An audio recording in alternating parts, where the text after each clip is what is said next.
A fire tore through the night. Only one boy came out alive. Years later, his trophies gleamed, but something darker followed him. Voices whispered from the smoke, and one question echoed louder than any crowd. What did he leave behind in the flames? The wind tore through the night like a scream no one could hear. Rain pelted the windows of the abandoned training complex outside Lisbon. A single bulb flickered above the rusted metal door, casting long, twitching shadows. Inside, the smell of sweat, iron, and old leather hung in the air like a warning. Cristiano Ronaldo stood still, staring at the shattered mirror on the wall. His reflection looked back, fractured, wild-eyed, and almost unfamiliar. He wiped blood from his knuckles. Not his. The room was silent, except for the soft dripping from a broken pipe above. Each drop echoed like a countdown. Tick, tick, tick, scrawled on the wall in red spray paint. What you hide will break you. Cristiano's breath caught in his throat. He remembered that phrase. It was whispered into his ear by a stranger in Madrid, the night before everything began. A creak sounded behind him. Slow, deliberate. He turned sharply. No one was there. Only the dim outline of a trophy cabinet, empty except for one item. A small, blackened football, charred at the edges, still smoking. He reached out to touch it. The moment his fingers grazed the leather, his vision blurred. Flashes of a child screaming, a burning field, a man's silhouette walking away, jersey soaked in flames. Then, a voice, low, gravelly. You should have stayed gone. Cristiano spun around. The door was now wide open. Rain poured in, but no figure stood in the frame. His heart thundered in his chest. Something moved in the corner of the room. Something too fast, too quiet. He stepped back, slipping slightly on the wet tile. A faint growl. Not human. Suddenly, the walls began to close in. The trophies rattled violently in their cases. That same blood-red phrase appeared again, this time dripping fresh. What you hide will break you.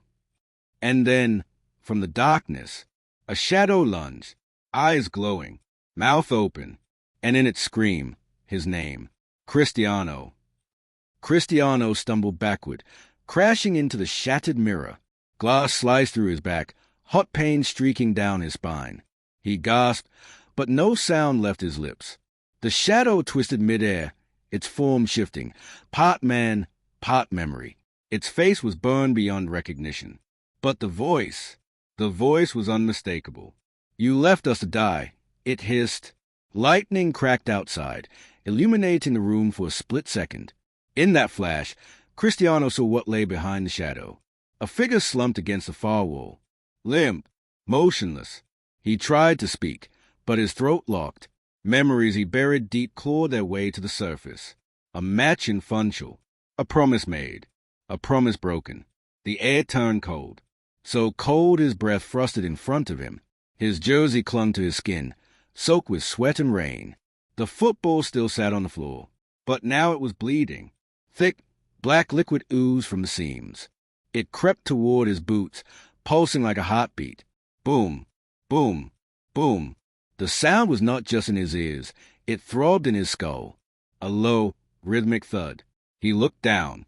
The tattoo on his chest, one he never remembered getting, was glowing faintly. A serpent curled around a flame.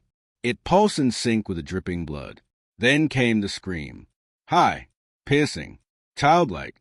It did not come from the shadow. It came from the figure slumped against the wall. Cristiano charged forward, ignoring the sharp sting of glass in his legs. He reached the body, turned it over. It was a boy, 12 years old, face blackened by smoke, eyes wide open in horror. Cristiano reeled back. He knew this face. His cousin Miguel, the one who vanished 20 years ago in the fire. Miguel's mouth moved. Barely a whisper. They said you would save me. Cristiano's stomach twisted.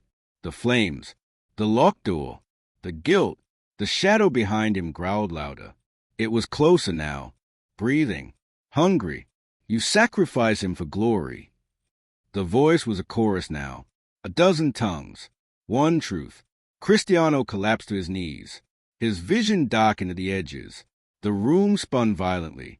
He tried to scream, tried to run. but his limbs were locked. Suddenly, the training room was gone. He stood in a tunnel. The roar of a crowd shook the concrete walls. He was in a stadium. But something was wrong. The lights flickered. The turf was black. Smoke hung low over the pitch. The players on the field were still, faceless, frozen in mid-action. He looked to the scoreboard. It read one word: confession. A whistle blew, but it was not from the ref. It was from behind him. He turned. There stood a man in a suit, eyes covered in ash, holding a contract, the same one Cristiano signed at 16. The man spoke. You wanted to be a god. He tore the contract in half. And now, gods must bleed. The turf beneath Cristiano's feet cracked open. Flames licked at his boots. Smoke curled into hands. Hands that reached for him. Clawed. Accusing. He looked up at the sky. No stars. Only numbers. Stats. Goals. Records. All spinning violently. Then, one number froze. 1. The sky shattered. A single voice rang out from above. A voice he had not heard in decades. His father's. Son, you must remember what you did. Cristiano fell through the turf. Down. Deeper. Past layers of memory. Each darker than the last. The academy. The coach with cold hands. The envelope full of cash. The silence. He landed hard in a room made of stone. Walls etched with names. Names he knew. Names he buried. Each one scratched out in crimson. Suddenly, the stone door slammed shut. A figure stepped forward from the shadows. It wore his jersey, held his Ballon d'Or, but its eyes were empty. Its smile, wide and wrong. It raised a mirror. Cristiano saw himself, not as he was, but as he feared. Alone, consumed, a king of ashes. Then the voice returned. You were not forged by fire. You started it. The walls began to bleed.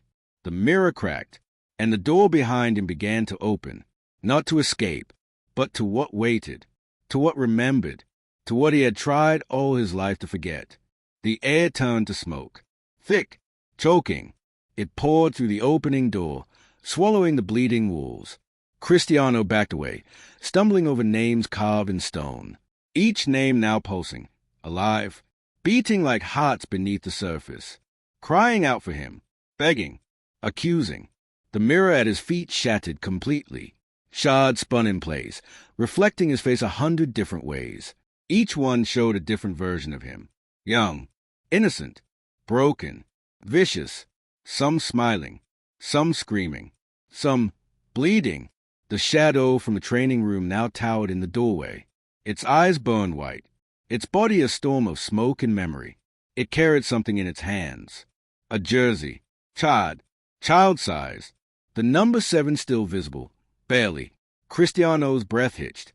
He knew that shirt. It had belonged to his brother, Hugo, the one who lived, but never really came back. You left him behind to chase applause, the shadow said. Its voice no longer angry. It was disappointed, quiet, like a father in mourning. Cristiano tried to move, but the stone beneath him gripped his feet like chains. You ran toward the light, the voice whispered, and left the fire behind for the rest of us. The smoke slithered toward him, wrapping around his legs, his arms, his throat.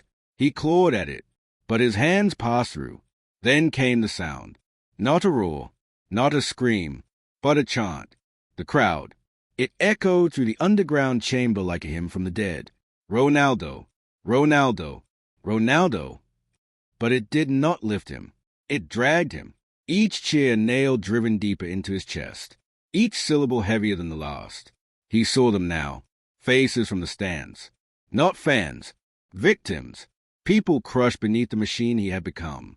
A boy who died in a stampede for his autograph. A girl trampled at a stadium gate. A forgotten player whose career was ended in his shadow. They surrounded him, not with fists, but with silence, eyes wide, mouths open. No words. Just presence. He reached out. Please. I did not know. The lights went out. All of them.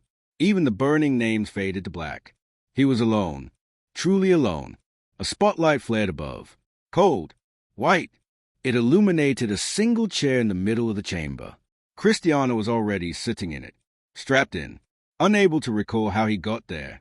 Opposite him, another chair creaked into motion, empty at first, until a man sat down. His face was wrapped in gauze, hands trembling, but the smell was unmistakable.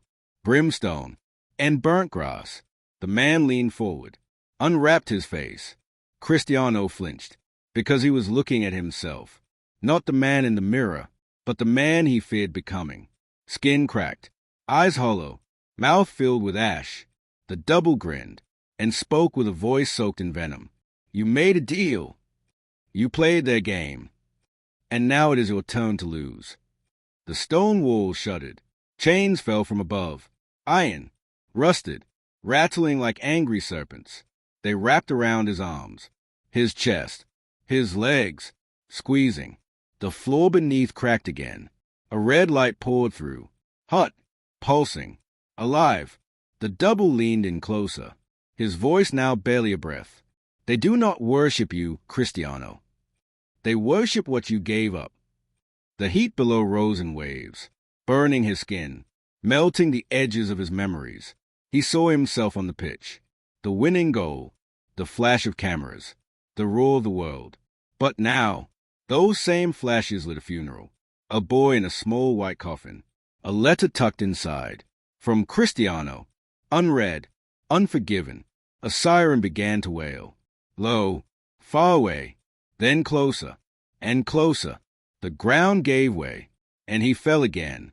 This time, not through memory, but into the truth, into the moment he had run from all his life. The hallway was narrow, concrete, no windows, only one door at the end. Steel, locked. From the outside, the fire had already started behind him. Smoke filled the corridor. Screams echoed faintly. He was just a boy, 12, holding Miguel's hand, too afraid to go back, too afraid to stay. And then, he let go. He ran, and never looked back. Until now, the door ahead opened slowly, flooding the hallway with golden light. But standing in the doorway was not salvation. It was Miguel, alive, still 12, still burning, and in his hand, a ball, still smoldering, still bleeding. He looked up and said one word, "Why?" Cristiano froze. The flames behind licked at his back, whispering guilt with every hiss. But the weight in Miguel's eyes, that was heavier than any heat. He stepped forward, but Miguel stepped back. The smoldering ball in the boy's hand pulsed like a dying heart. It left trails of smoke that twisted into names. Names Cristiano had tried to bury beneath trophies. Miguel's voice was not angry.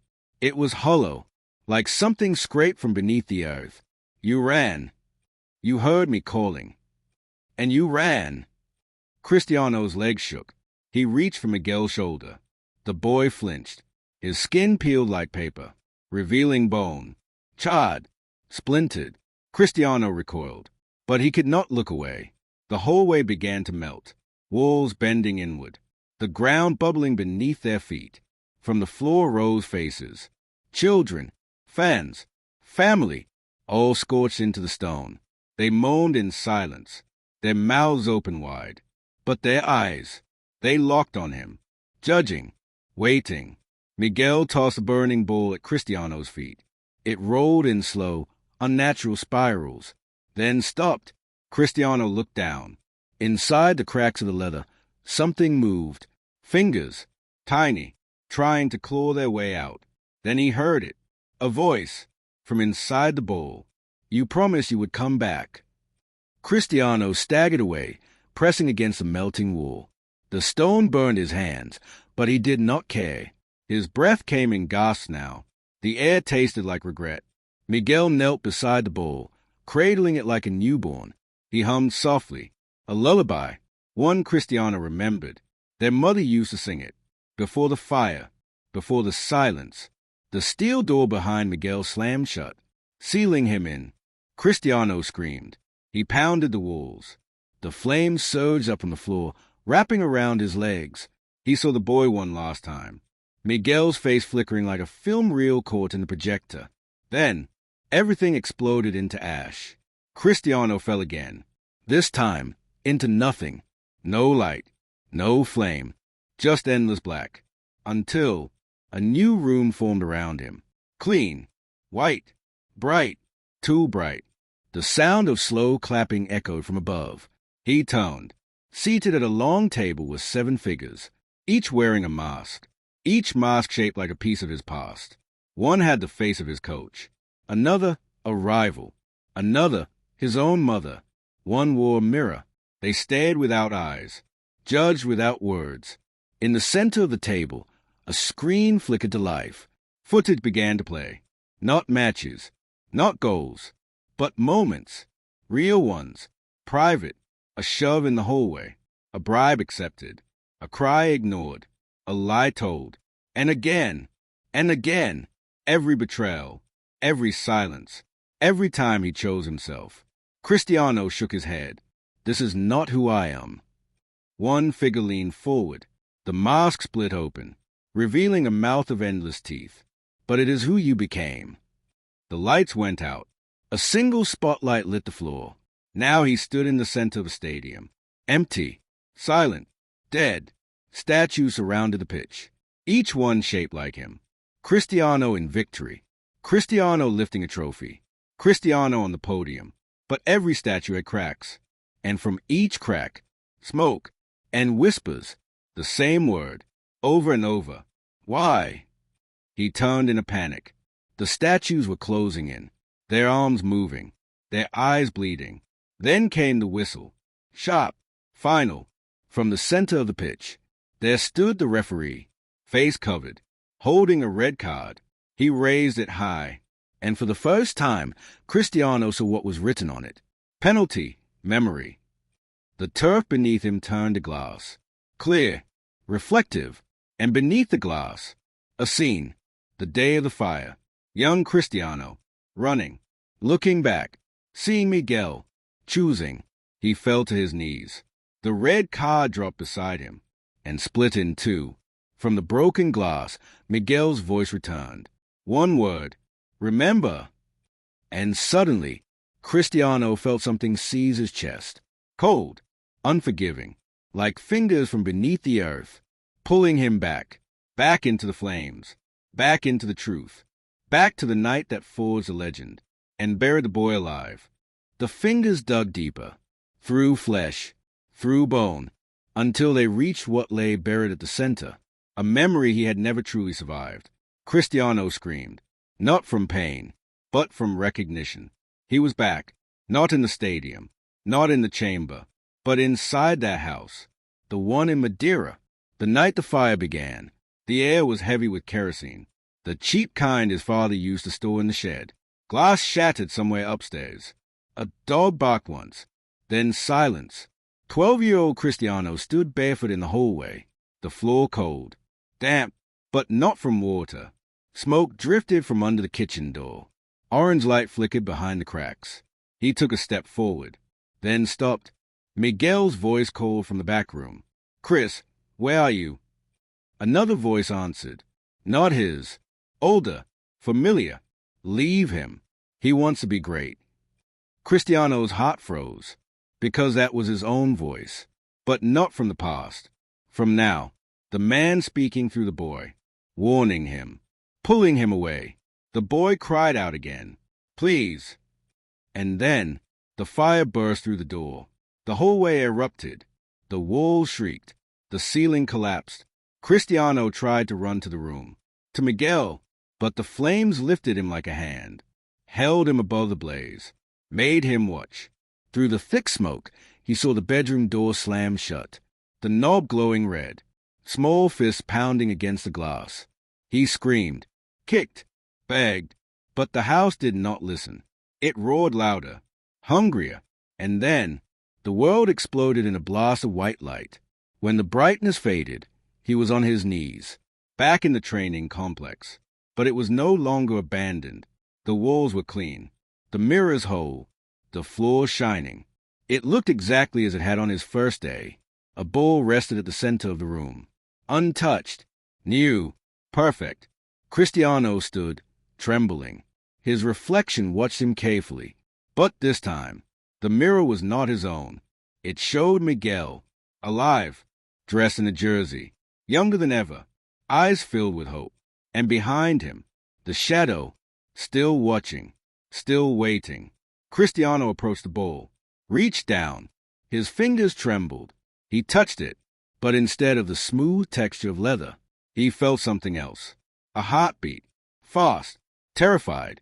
The bowl cracked open, and inside, a small, charred hand. It reached up, clutched his wrist. Miguel's voice returned, soft, almost kind. You still have not answered. Cristiano fell backward. The world spun. Every breath now burned. Every blink brought new faces. Coaches, agents, fans, family, each one whispering the same word, over and over. Why? The ground split open again, but not into fire, into memories, moving, living, playing on loop. He saw his mother crying in a hospital corridor. He saw his brother drinking alone in a bar. He saw Miguel, always Miguel, reaching through smoke, waiting for a promise never kept. The shadows gathered in a circle around him. 7, always 7. Each wore a piece of his legacy. A golden boot, a championship medal, a record book. They placed their tokens at his feet, then stepped back. The ground beneath began to breathe, like a living thing, like a beast about to wake. Cristiano tried to scream, but found his voice stolen, like the voices of those he had silenced. The lights flickered once, twice, then held. A new door appeared ahead, old, wooden, etched with a number he could not forget. 1997. He stepped forward. The door creaked open before he touched it. Inside was a bedroom. Miguel's, exactly as it had been before the fire. Toy cars on the shelf. A poster of Ronaldo Luis Nazario on the wall. And on the bed, a photo. 2 boys, one smiling, one staring at the camera like he knew what was coming. Cristiano picked up the photo, turned it over. One word written on the back. Trade. The room darkened. A soft click behind him. The door had locked, and someone else was now in the room, breathing, waiting. Close. Too close. The breath behind him was real. Hot, damp, shaking with rage or pain. He could not tell which. Cristiano turned slowly. The figure in the corner stepped forward. It was Miguel, no longer a boy. Older now, as he might have been. 17, maybe 18. Alive, but not whole. His skin was mottled with burns that never healed. His eyes, deep wells of betrayal. He did not speak. He simply lifted the photo in Cristiano's hand, studied it, then looked his brother in the eyes. You left? Miguel said. I begged you. You knew I was still inside. Cristiano's throat tightened. I was scared. Miguel's voice broke. So was I. The room trembled. The floor shifted beneath them. Trophies fell from shelves that had not existed moments before. Each one cracked open, revealing ashes inside. Miguel stepped forward, held out the photo. You traded me for all of this, he said, and they worshipped you for it. Cristiano dropped to his knees. His hands covered his face. I would give it back, he whispered. All of it. The goals. The fame. I would burn it all to have gone back through that door. Miguel knelt with him.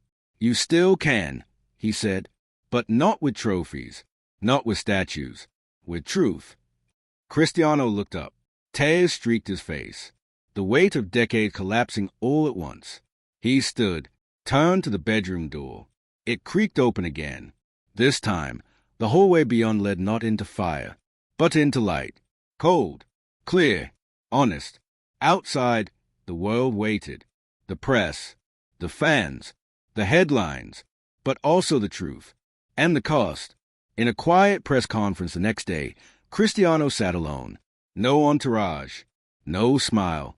He told the story, every detail. The fire, the fear, the silence, the truth. Reporters wept. Some walked out in disbelief. Others stayed and listened, because beneath the myth, they found the man. Miguel's name returned to the world that day. Not as a footnote, not as a secret, but as a life lost too young. and finally remembered. Cristiano never played again, but he spoke often, in schools, in prisons, to anyone who carried guilt and silence. He taught them what he had learned in the darkest places of his past, that greatness means nothing without conscience, that silence is its own crime, and that redemption is not found in applause, but in atonement, because no legacy is worth more than the life you once left behind.